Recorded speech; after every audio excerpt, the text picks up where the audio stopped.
കൊല്ലത്ത് പ്രതിഷേധ മാർച്ച് നടത്തിയ SFI പ്രവർത്തകരെ പോലീസ് അറസ്റ്റ് ചെയ്ത് നീക്കുകയാണ്. കേരളത്തിലെമ്പാടും കേന്ദ്ര സർക്കാർ ഓഫീസുകൾക്ക് മുന്നിലേക്ക് SFIയുടെ പ്രതിഷേധ മാർച്ച് നടന്നു. കൊല്ലത്ത്, കണ്ണൂരിൽ, ആലപ്പുഴയിലെല്ലാം വലിയ തരത്തിലുള്ള, കാസർഗോഡ് അടക്കമുള്ള സ്ഥലങ്ങളിൽ കേന്ദ്ര സർക്കാർ ഓഫീസുകൾക്ക് മുന്നിലേക്ക് പ്രതിഷേധ മാർച്ച് നടത്തിയപ്പോൾ കൊല്ലത്തെ പ്രവർത്തകരെ പോലീസ് അറസ്റ്റ് ചെയ്ത് നീക്കുന്നു. എത്ര അറസ്റ്റിലേക്ക് പോയാലും, എത്ര ജലപീരങ്കികൾ പ്രയോഗിച്ചാലും, എത്ര ലാത്തിയടികൾ കിട്ടിയാലും കേരളത്തിലെ ഉന്നത വിദ്യാഭ്യാസ മേഖലയെ RSS വൽക്കരിക്കാൻ, കാവ്യവൽക്കരിക്കാൻ ചാൻസലർ കൂടിയായ ഗവർണറുടെ തിട്ടൂരങ്ങൾക്ക് വിധേയരാകുന്ന, അതിനനുസരിച്ച് പ്രവർത്തിക്കുന്ന VC-മാരുടെ നീക്കങ്ങൾക്കൊത്ത് ചലിപ്പിക്കാൻ കേരളത്തിലെ സർവകലാശാലകളെ അനുവദിക്കില്ല എന്ന് ഉറക്കെ പ്രഖ്യാപിക്കുകയാണ് വിപ്ലവ വിദ്യാർത്ഥി പ്രസ്ഥാനമായ SFI. കൊല്ലത്തെ ദൃശ്യങ്ങളാണ് ഇപ്പോൾ കണ്ടുകൊണ്ടിരിക്കുന്നത്. കൊല്ലത്തെ SFI പ്രവർത്തകർ നടത്തിയ മാർച്ച്, കൊല്ലം ഹെഡ് പോസ്റ്റ് ഓഫീസിന് മുന്നിലേക്ക് നടത്തിയ മാർച്ച് പോലീസ് തടഞ്ഞു. പ്രവർത്തകരെ ഇപ്പോൾ അറസ്റ്റ് ചെയ്തു നീക്കുകയാണ്. കേരളത്തിലെമ്പാടും ഇന്ന് വിപ്ലവ വിദ്യാർത്ഥി പ്രസ്ഥാനം SFIയുടെ നേതൃത്വത്തിൽ കേന്ദ്ര സർക്കാർ ഓഫീസുകളിലേക്ക്, അതോടൊപ്പം തന്നെ രാജ്ഭവന് മുന്നിലേക്കും മാർച്ച് നടക്കുകയാണ്. ഇപ്പോൾ കൊല്ലത്തെ പ്രവർത്തകരെ, SFI പ്രവർത്തകരെ പോലീസ് അറസ്റ്റ് ചെയ്ത് നീക്കുന്നതിൻ്റെ തത്സമയ ദൃശ്യങ്ങളാണ് കണ്ടുകൊണ്ടിരിക്കുന്നത്. ഗവർണർ രാജേന്ദ്ര വിശ്വനാഥ് അർലേക്കർ കേരളത്തിലെ ഉന്നത വിദ്യാഭ്യാസ മേഖലയെ ഇപ്പോൾ തിരുവനന്തപുരത്ത് രാജ്ഭവനിൽ നിന്ന് ഉള്ള ദൃശ്യങ്ങളാണ് കാണുന്നത്. ബാരിക്കേഡ് SFI പ്രവർത്തകർ മറിച്ചിട്ടു. വലിയ തരത്തിലുള്ള പ്രതിഷേധം. പോലീസിന്റെ ജലപീരങ്കികളെ വകവയ്ക്കാതെ, ബാരിക്കേഡുകളെ വകവയ്ക്കാതെ, ലാത്തിയടികളെ ഭയക്കാതെ SFI പ്രവർത്തകർ പ്രതിരോധം തീർക്കുകയാണ്. കേരളത്തിലെ ഉന്നത വിദ്യാഭ്യാസ മേഖലയെ തകർക്കാൻ താൽക്കാലിക VC-മാരുടെ ചാഞ്ചാട്ടത്തിന് കേരളത്തിലെ സർവകലാശാലകളെ, ഉന്നത വിദ്യാഭ്യാസ മേഖലയെ വിട്ടുകൊടുക്കാനാകില്ലെന്ന് വിദ്യാർത്ഥി സമൂഹം, വിപ്ലവ വിദ്യാർത്ഥി പ്രസ്ഥാനം ഉറക്കെ പ്രഖ്യാപിക്കുകയാണ്. രാജ്ഭവന് മുന്നിലേക്ക് നടക്കുന്ന മാർച്ചിന്റെ തത്സമയ ദൃശ്യങ്ങളാണ് ഇപ്പോൾ കണ്ടുകൊണ്ടിരിക്കുന്നത്. അല്പം മുമ്പാണ്, 1 മണിക്കൂർ മുമ്പാണ് രാജ്ഭവന് മുന്നിലേക്ക് SFI പ്രവർത്തകരുടെ മാർച്ച് ആരംഭിച്ചത്. ബാരിക്കേഡ് വെച്ച് പോലീസ് പ്രവർത്തകരുടെ മാർച്ച്, SFIയുടെ മാർച്ച് തടഞ്ഞു. ജലപീരങ്കി പ്രയോഗിച്ചു. നിരവധി തവണ, 8ലേറെ തവണ ജലപീരങ്കി പ്രയോഗിച്ചെങ്കിലും തകർക്കാൻ കഴിയുന്ന വീര്യമല്ല ആ വിപ്ലവ വീര്യമെന്ന് SFI പ്രവർത്തകർ ബോധിപ്പിച്ചുകൊണ്ടേയിരിക്കുന്നു, വെളിപ്പെടുത്തിക്കൊണ്ടേയിരിക്കുന്നു, കേരള ജനതയെ ബോധ്യപ്പെടുത്തിക്കൊണ്ടേയിരിക്കുന്നു. വലിയ തരത്തിലുള്ള പ്രതിഷേധം കേരളത്തിലെമ്പാടും അരങ്ങേറുകയാണ്.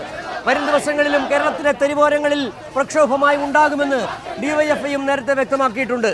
രാവിലെ കേരള സർവകലാശാല ആസ്ഥാനത്തിന് മുന്നിലേക്ക് നടന്ന DYFIയുടെയും AYFിൻ്റെയും ASFിൻ്റെയും മാർച്ച് പോലീസ് തടഞ്ഞു.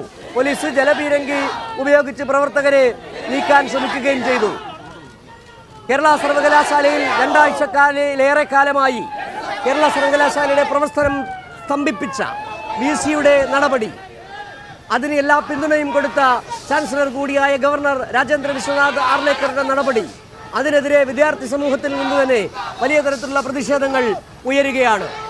ഇപ്പോൾ രാജ്ഭവന് മുന്നിൽ നടക്കുന്ന മാർച്ചിന്റെ തത്സമയ വിവരങ്ങളുമായി മാനസ മനോജ് ഒരിക്കൽ കൂടി ചേരുന്നു. മാനസ, ഒരിക്കലും വിട്ടുപോരാത്ത, വീര്യം കുറയാത്ത പ്രതിഷേധം അതുതന്നെയാണ് അവിടെ നടന്നുകൊണ്ടിരിക്കുന്നത്. എന്താണ് ഇപ്പോൾ? കണ്ണീർ വാതകം പ്രയോഗിക്കുമെന്നാണ് പോലീസ് മുന്നറിയിപ്പ് നൽകിയിരിക്കുന്നത്. ഏതായാലും ലാത്തി ചാർജിലും ജലപീരങ്കിയിലും പിന്മാറാത്ത സമരവീര്യം, അതാണ് രാജ്ഭവന് മുന്നിൽ ഇപ്പോൾ കണ്ടുകൊണ്ടിരിക്കുന്നത്. കണ്ണീർ വാതകം പ്രയോഗിക്കുമെന്ന പോലീസിന്റെ മുന്നറിയിപ്പ് ഇപ്പോൾ നൽകിയിരിക്കുകയാണ്. പ്രവർത്തകർ വർദ്ധിത വീര്യത്തോടുകൂടി രാജ്ഭവന് മുന്നിൽ തുടരുകയാണ്. മനസ്സ, എന്താണ് കൂട്ടിച്ചേർക്കാൻ കഴിയുന്ന ഏറ്റവും പുതിയ വിവരങ്ങൾ? ശക്തമാക്കി തന്നെ തുടരുകയാണ്. ഒരു വീര്യവും കുറയാതെ ബാരിക്കേഡ് മറിച്ചിട്ട് ബാരിക്കേഡിന് മുകളിൽ കയറി ബാനർ നിർത്തിയുള്ള പ്രതിഷേധമാണ് ഇപ്പോൾ ജലപീരങ്കിയിലെ വെള്ളം തീർന്നതും പോലീസിന് ഒരു പ്രതിസന്ധിയായി മാറിയിട്ടുണ്ടെങ്കിലും വലിയ രീതിയിലുള്ള പോലീസിന് സുരക്ഷ ഇവിടെ ഒരുക്കിയിട്ടുണ്ട്.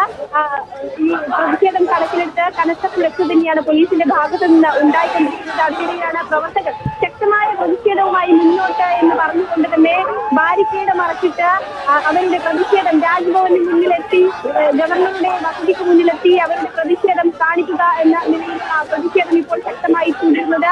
ഏതായാലും നേരത്തെ സൂചിപ്പിച്ചപ്പോൾ തന്നെ നിരവധി ഇടങ്ങളിൽ സർവകലാശാലകളിൽ ഉൾപ്പെടെ പ്രതിഷേധം SFIയുടെ ഭാഗത്ത് നിന്ന് നടക്കുന്നുണ്ട്. പോലീസ് ജലപീരങ്കി പ്രയോഗിക്കാൻ ശ്രമിക്കുന്നുണ്ട്. കൂടിയും ജലപീരങ്കിയിൽ വെള്ളം ഇല്ലാത്ത തുടർന്ന് പ്രയോഗിക്കാൻ സാധിക്കുന്നില്ല എന്ന് തന്നെയാണ് പോലീസിനെ സംബന്ധിച്ചിടത്തോളം ഇപ്പോഴുള്ള പ്രതിസന്ധി എന്ന് പറയുന്നത്.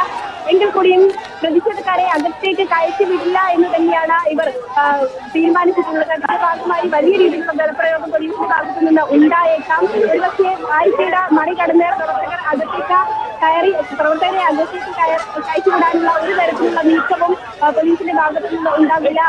അതിനുള്ള ഒരു പ്രതിരോധം തന്നെയാണ് പോലീസ് തീർക്കുന്നതും. അതിനിടയിലാണ് വാഹനം ഉയർത്തുന്നില്ല അവരുടെ പ്രതിഷേധം ഇപ്പോൾ നടന്നുകൊണ്ടിരിക്കുന്നത്. ബാരിക്കേഡിന് മുകളിൽ എല്ലാ പ്രവർത്തകരും കയറി വാഹനം ഉയർത്തി പ്രതിഷേധിക്കുക എന്ന് തന്നെയാണ് അവർ ഇപ്പോൾ നടത്തിക്കൊണ്ടിരിക്കുന്നത്. ഒപ്പം തന്നെ സൂചിപ്പിക്കാനുള്ളത് ഇത്തരത്തിൽ ഗവർണറുടെ വ്യാജ നടപടിക്കെതിരെ കൂട്ടുനിൽക്കുന്ന വീട്ടുകാരുടെ ഇത്തരം നയങ്ങൾ അത് തീർത്തും ഇല്ലാതാവണം. അതോടൊപ്പം തന്നെ എന്താണ് സർവകലാശാല ചട്ടം, ഭരണഘടന എന്താണ് പറയുന്നത് എന്നതടക്കമുള്ള കാര്യങ്ങൾ ഇവർ മനസ്സിലാക്കണം. അല്ലെങ്കിൽ മനസ്സിലാക്കി പഠിപ്പിക്കും എന്നതടക്കമുള്ള കാര്യങ്ങളാണ് ഈ പ്രവർത്തകർ അറിയിക്കുന്നത്. അതുവരെ സമരം ശക്തം